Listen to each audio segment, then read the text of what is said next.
everybody, and welcome back to World of Warships Legends. My name is Spartan Elite 43, and tonight we are back in the Shimakaze, which can only mean one thing.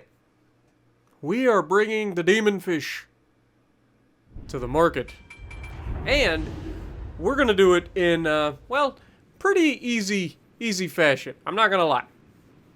So hopefully you guys are ready. It's been a little while since we've been in the Shima. So we're going to start this game off right and go out and do what Shimas do.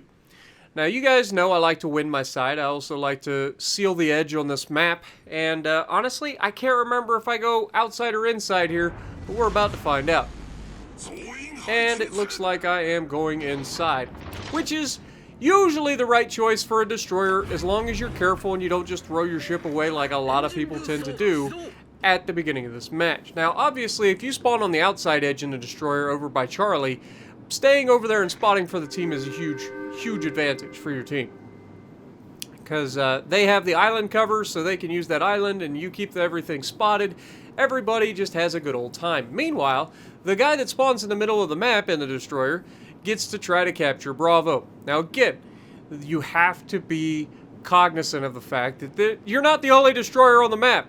There are going to be other destroyers that try to YOLO into Bravo, and you got to be careful, you got to be ready for it. Now, I have two battleships spawning behind me that are going to watch over mid. Now, this could be a good thing, it also could be a bad thing. It could be a good thing because if I spot things, they can shoot them. It could be a bad thing because if we get ambushed from behind, these guys are going to be in a world of hurt, and they're never going to see it coming. So, with all of that in mind, we see a Gross Curve first, we see a Cleveland, we're keeping the Cleveland lit up. He's outside of his radar range. We know that there's a destroyer here too because we can see him on our twist and track or our perceptive or whatever you want to call it. The closest ship is right off of our right side, which is just on the other side of this cap, and not the Cleveland. So there is another ship there, which is likely a destroyer. So we're going to come to the inside here. We're going to drop torpedoes there, and I think we're going to drop some over here on this side as well. Can't remember.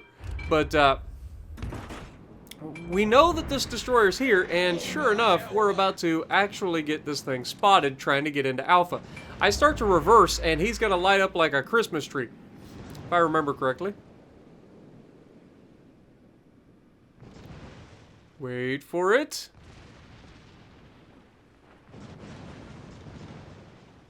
Maybe I was wrong. I could have swore their destroyer was about to light up right in front of A and B. But we're about to have the center cap capped. Oh, there he is. He lit up. See? I knew he was here. And it's a Udachi with a 6-kilometer detection. And I say 6 kilometer, he clearly wasn't. It was the battleship pushing into the middle that spotted him. But that battleship's also going to take torpedoes. But Udachi rolls into Alpha, we're moving over, and now that we've got this, there's a couple ways we could play this. We could go into Alpha and help our battleship get rid of that Udachi. Or we could come over here and absolutely raffle stomp this entire group of enemies who likes to hide in this gap. Take a guess at which one we're going to take as we launch all 10 of our torps that we have currently at that Bismarck who is pushing up to the island. Clearly not paying attention that there was a destroyer in the Bravo cap, and we now have the cap. But our guys are actually able to lob these guys over here at the Delta cap, through the gap. And this map is all about that. This map really does love crossfires. But Bismarck, unfortunately, he rolls up and just gets absolutely annihilated. He runs right into our torpedoes. Now, don't get me twisted. That's not the only person who's about to run headfirst into a whole bunch of trouble. Everyone on this side of the map is going to get a taste of the Shimakaze. And I do mean everyone. Now, when you make these kinds of plays, I am completely leaving my battleship on an island against a Udachi. That doesn't end well, as he's already dead. Okay?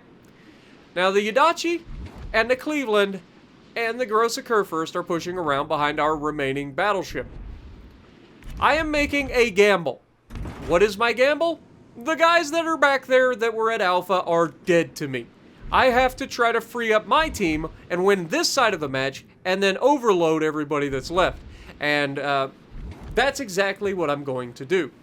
I am going to try to absolutely ruin everything that's on this side of the map as we catch a mines with a torpedo, which you just love to see.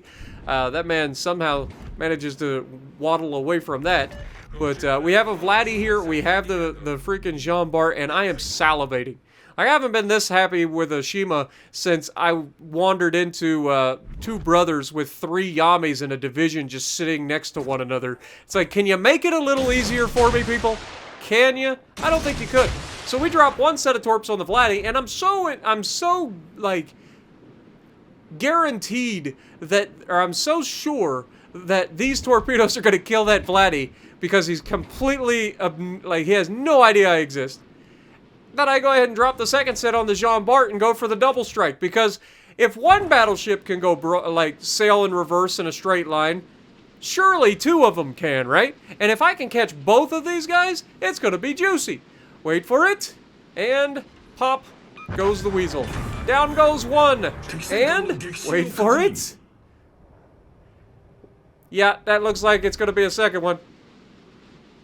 Boom, and double strike. Oh, we didn't get the double strike. It took too long, but we did get the dev strike on the Jean Bart. And that takes us up to 100,000 damage. And suddenly, everybody that was battle tanking in those guys at Alpha is suddenly free to shoot a Mines that has half his health gone because of me, and a Georgia. And we're just going to start dropping torpedoes out here. But look, we can't just sit out here and... These guys know we're here now. The gig is up. It is time to go back to try to help the team secure the win. Okay, the enemy was just in the Bravo cap, but he left, which means he's probably going after that other battleship over there. It's pretty obvious to anybody with half a brain. But, you know, somebody didn't give the guy a memo that's over there. He's pushing up to a Udachi. You know, pay to win button. Sound familiar?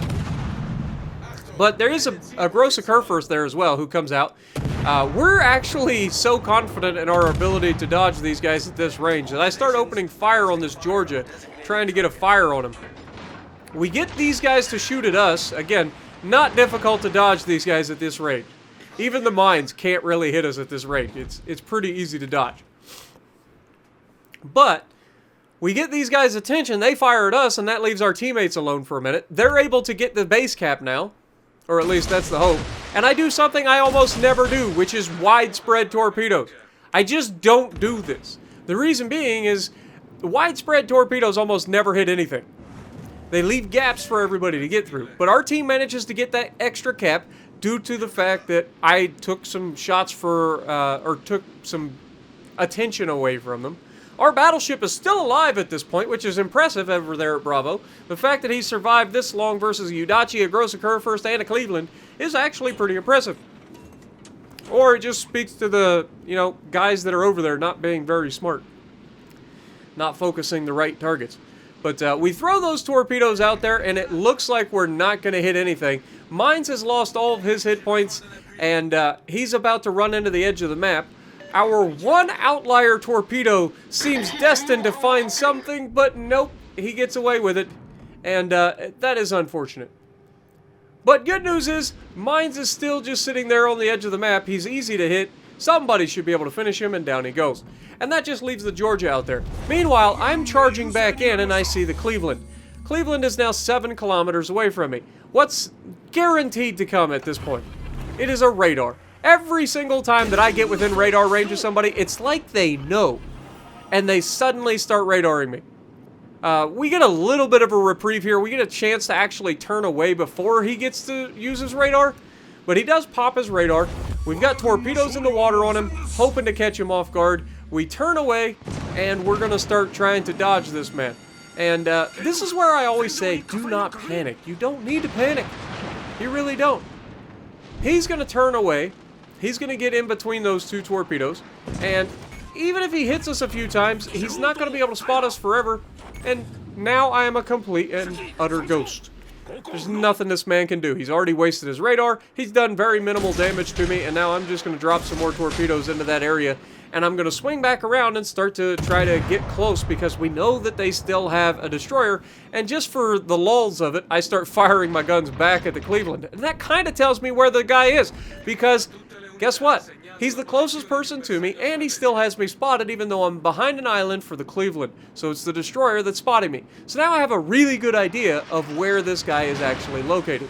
Not just because of the twist and track, but because I used my brain, and he was spotting me while I was behind the island for the Cleveland. So you can get a pretty good idea of where the other guy is.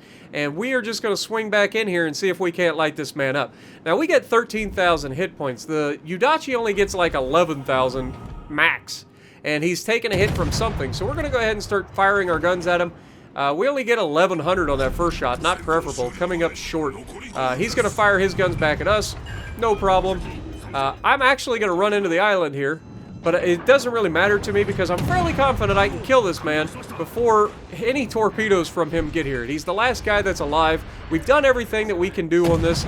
We've done everything right. We get the guy spotted, we drop torpedoes into the smoke screen, and our battleship, of all things, the Roma, comes through to finish off the guy in his smoke screen after he disappeared. So, well done to the team in this one. We did everything we could. 2,600 base XP. Not an amazing game by the Shima, but I really thought it was a good one to showcase that sometimes you want to try to break a stalemate with a destroyer. It may not always be the highest damage, but if you can get the enemy, like, get their attention and they turn away from what they were doing, your team can absolutely steamroll from that. Even if you're not able to land the torps, just the fact that you're back there sometimes gets the enemy's attention and allows your team to have the advantage. So if you like what I'm doing, punch the like button, leave a comment below, subscribe to the channel if you haven't already, and as always, I will see you in the next video.